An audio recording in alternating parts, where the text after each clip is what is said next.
ফজরের নামাজ পড়তে যান না, শীতের মাঝে পানি ঠান্ডা বলে। আপনি কি জানেন এই ঠান্ডা পানি জাহান্নামের আগুন থামাতে পারে?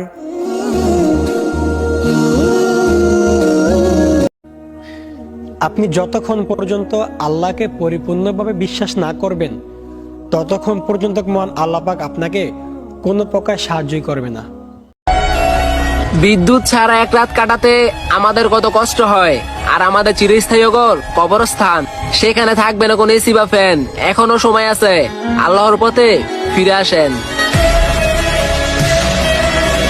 সামনে আসছে রোজার দিন, আগে থেকেই শপথ নিন, রাখবেন রোজা 30 দিন, পড়বেন নামাজ প্রতিদিন। সবাইকে জানাই রমজানের শুভেচ্ছা। आया रमज़ान रहमत वाला तेरी इनायत या अल्लाह। আমরা হাজার হাজার টাকা খরচ করে দিচ্ছি এই সিনেমা দেখবো বলে, আর আমাদের কাছ থেকে 10টা টাকা বাড়াচ্ছে না মসজিদে দান করবো বলে।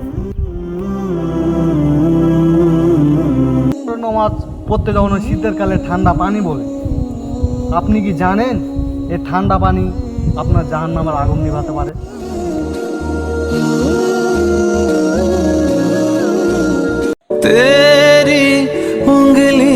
তোমার মায়ের ছোট্ট বেটে তোমার জায়গা হয়ে যায়, কিন্তু তোমার অত বড় পাশে দাও তোমার মায়ের জায়গা হয় না।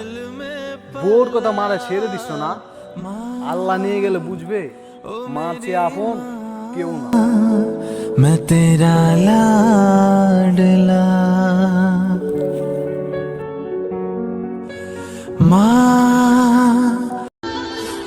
কেমন লাগবে তখন যখন তোমার সব হিসাব নিকাশের পরে তোমার ঠিকানা হবে জাহান্নাম।